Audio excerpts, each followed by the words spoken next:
말씀드립니다. 박스의 종류를 구분하는 기준은 굉장히 다양합니다. 용도에 따라서 구분할 수도 있고 또는 형태에 따라서 구분할 수도 있고 뭐 다른 여러 가지 방식으로 구분할 수도 있겠죠.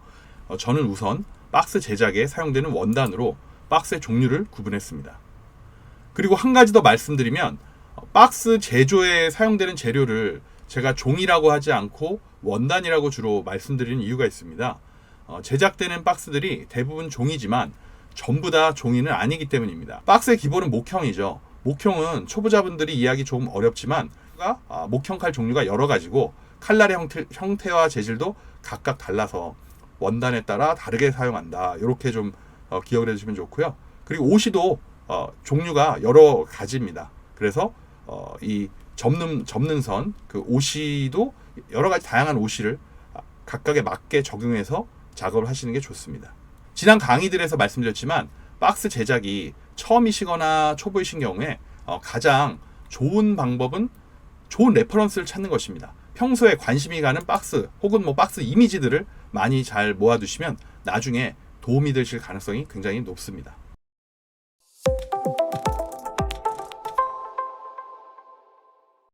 안녕하세요.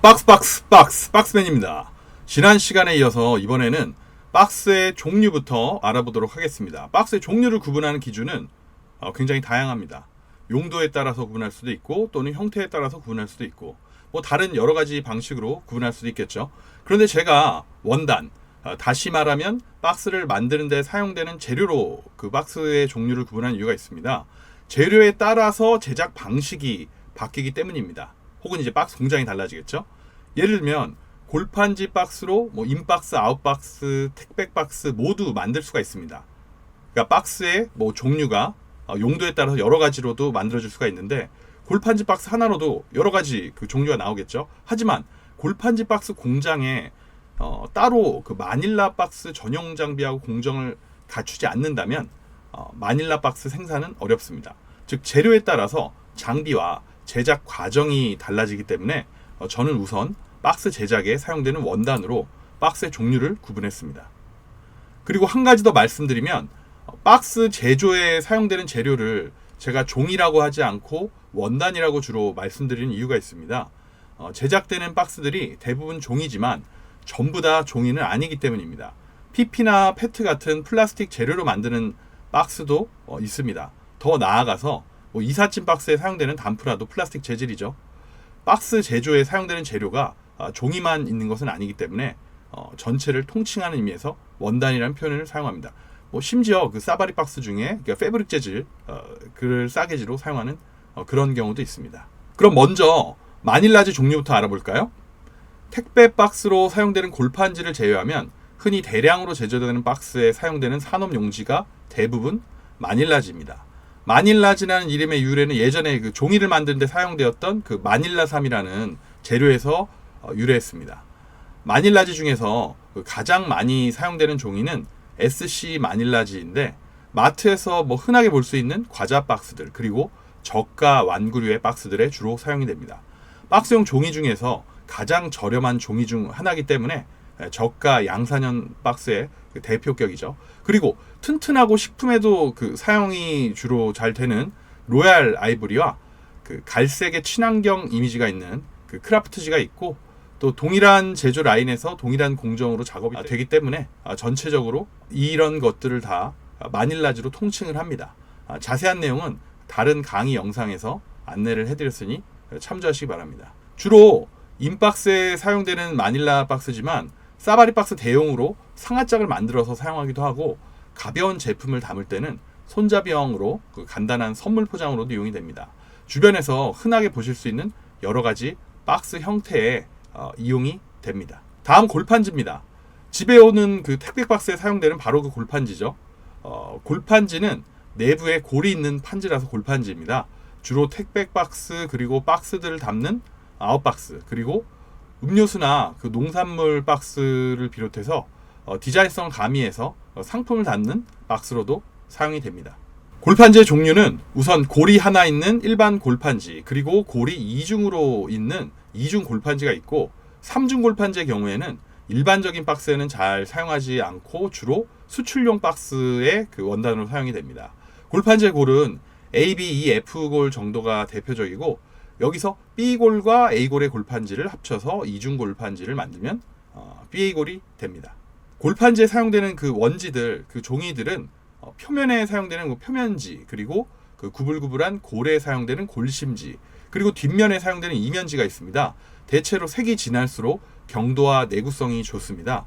진한 갈색 종이가 대체로 튼튼하고 옅은 아이보리색 종이가 약한 편입니다. 골판지 박스의 대표적인 형태는 역시 전형적인 택배 박스, 그리고 위아래 그 4개의 날개가 있죠. 그리고 여러분들 많이 이제 해보셨겠지만 뚜껑을 닫아가지고 테이핑을 하는 그런 형태입니다. 이 기본 택배 박스를 이제 A형 박스라고 부르고, A형 박스는 이제 워낙 많이 사용하기 때문에 기억을 해두시면 좋습니다. 그리고 그 밖에도 뭐 손잡이형, 뭐 G형 다양한 구조가 있습니다. 앞에 사진으로 보이는 원단은 허니컴이라고 부릅니다. 골판지와는 다르게 골심지가 옆으로 세워져 있는데 마치 이 모습이 이제 벌집 모양 같아 보여서 허니컴이라고 부르죠. 주로 건축 자재와 디자인 제품에 사용이 됩니다. 다음은 고급 박스의 대명사 싸바리입니다. 얇은 종이를 두꺼운 판지에 싸서 발라 붙이기 때문에 싸바리 박스인데요. 박스가 튼튼해서 고급 박스로 사용되기도 하지만 싸개지가 얇기 때문에 사용할 수 있는 종이의 종류가 굉장히 다양하고 그만큼 이제 폭넓은 연출이 가능합니다. 싸바리 박스는 주로 상화짝과 서랍식, 그리고 표지바리 형태로 제작이 됩니다. 이 내부에 스폰지나 패드, 종이 간지 등을 넣어서 고급스러움을 연출할 수가 있습니다. 싸바리 박스는 마닐라나 골판지 박스보다 제작 공정이 좀 더 복잡합니다. 제작 공정이 더 복잡하다는 의미는 그만큼 소량 제작에 비효율적이라는 얘기죠. 그래서 대량으로 제작해야 단가가 합리적으로 형성이 됩니다. 싸개지는 주로 120에서 180g 정도의 종이가 사용이 되고, 종이가 얇을수록 깔끔하게 연출이 되지만 싸개지 뒤가 비치는 단점이 있고, 종이가 두꺼워지면 뒤가 비치지 않지만 만듦새가 투박해집니다. 내부에 사용되는 판지는 주로 1000g 이상의 갱판지를 사용하는 편입니다. 물론 판지도 종류가 다양합니다. 플라스틱 박스는 박스 내부가 보여져야 하는 연출할 때 사용합니다. 주로 페트와 PP의 두 가지 재료를 사용하는데 간혹 다른 재료를 쓰기도 합니다. 페트는 투명한 특성이 있고, 이제 PP는 페트보다는 좀 불투명하고 때로는 흰색도 있지만 유연한 특성이 있습니다. 이삿짐 박스 또는 뉴스에서 검찰 압수수색할 때 많이 이제 보신 적 있을 것 같은데요. 바로 그 박스입니다. 호칭이 여러 가지인데 주로 단프라라고 많이 부르는 편이고, 골판지와 비슷한 구조로 만들어져 있는 플라스틱 박스라고 보시면 됩니다. 확실하지 않지만 제가 생각하기에는 일단 골판지를 일본어로 그 단보르라고 부르는데 이제 플라스틱으로 만들어진 단보르라고 해서 단프라라고 하지 않을까 추측하고 있습니다. 골판지하고 마찬가지로 구조적인 특성상 가벼우면서도 튼튼해서 진포장으로 많이 사용이 됩니다. 종이마다 적합한 인쇄 방식이 다르다는 걸 알고 계시죠? 앞에 강의들에서도 설명을 드렸지만 다시 한번 간단하게 설명드리면, 우선 대표적인 인쇄 방식은 오프셋입니다. 잉크를 그 고무 블랭킷에 묻혀서 전사하는 방식이기 때문에 이제 대량 생산에 적합합니다. 일반 오프셋은 건조가 느린 편이라서 플라스틱 원단이나 뭐 금지, 은지 같은 증착지에 인쇄를 할 경우에는 인쇄가 잘 안 되기 때문에 이런 원단에는 이제 UV 램프를 쏘여서 빠르게 건조시키는 UV 인쇄를 합니다. 실크 스크린의 경우에는 뒤가 잘 비치지 않기 때문에 색 있는 원단, 뭐 예를 들면 골판지라든가 색지, 뭐 이런 그 원단에 사용을 하고, 박도 마찬가지로 색지나 두께가 있는 종이에 잘 활용이 됩니다. 그리고 골판지에는 플렉서 인쇄를 하는데 이건 마치 이제 고무 도장 찍는 방식하고 비슷해서 저렴하지만 인쇄 디테일은 한계가 있습니다. 좌측 상단에 보이는 장비가 대표적인 이제 일반 인쇄기고, 저 라인이 길면 길수록 소위 말하는 도수가 높아집니다. 예를 들어 7도 인쇄 장비는 뭐 4도 인쇄 후에 뭐 별색을 뭐 한두 개 더 넣고 뭐 나중에 약품 코팅까지 할 수도 있는 뭐 그런 형식이라고 볼 수가 있죠. 도수가 하나 늘어갈수록 하나 더 할 수 있는 뭐 색깔이든 뭐 코팅이든 기능이 추가된다고 보시면 됩니다.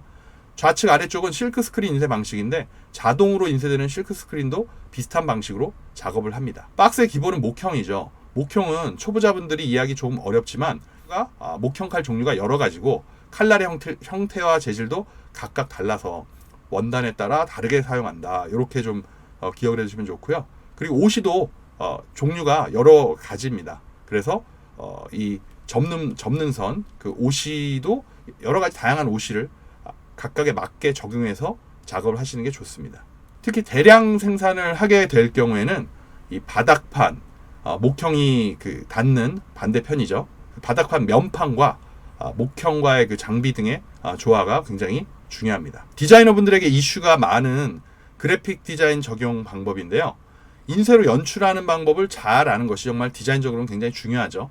인쇄 영역도 이제 파고들자면 한없이 깊은 분야이기 때문에 나중에 제가 국내 최고의 전문가를 모시고 따로 강의나 인터뷰를 진행하도록 하겠습니다. 코팅의 종류와 특성입니다. 크게 필름 코팅하는 라미네이팅과 약품 코팅으로 나눌 수가 있습니다. 대량 생산은 주로 약품 코팅을 많이 사용합니다. 과자 박스에 많이 사용되는 그 오버 코팅이 약품 코팅의 대표적인 사례죠. 종이의 표면을 살리려는 그 디자인적 감수성 때문에, 그리고 또 환경 이슈도 더해져서 점점 더 코팅을 하지 않는 추세입니다. 하지만 코팅을 하지 않으면 원단이 더 두꺼워져야 하고 그만큼 손상도 잘 되기 때문에 항상 이렇게 갈등을 하게 되죠. 지난 강의들에서 그 종이의 결에 대해 자세하게 설명드렸죠. 굉장히 중요한 부분입니다. 종이 평량도 중요합니다. 종이 평량에 따라 박스 제작에서 사용되는 자재들이 다 달라집니다. 간단히 말씀드리면 두꺼운 종이는 오시가 더 넓어져야 문제가 없겠죠. 또한 종이의 규격도 생산 효율성과 작업 가능 범위에 연결이 되어 있습니다. 그리고 저렴하게 스티커를 제작하기 위해서 합판 작업을 많이 하시는데요.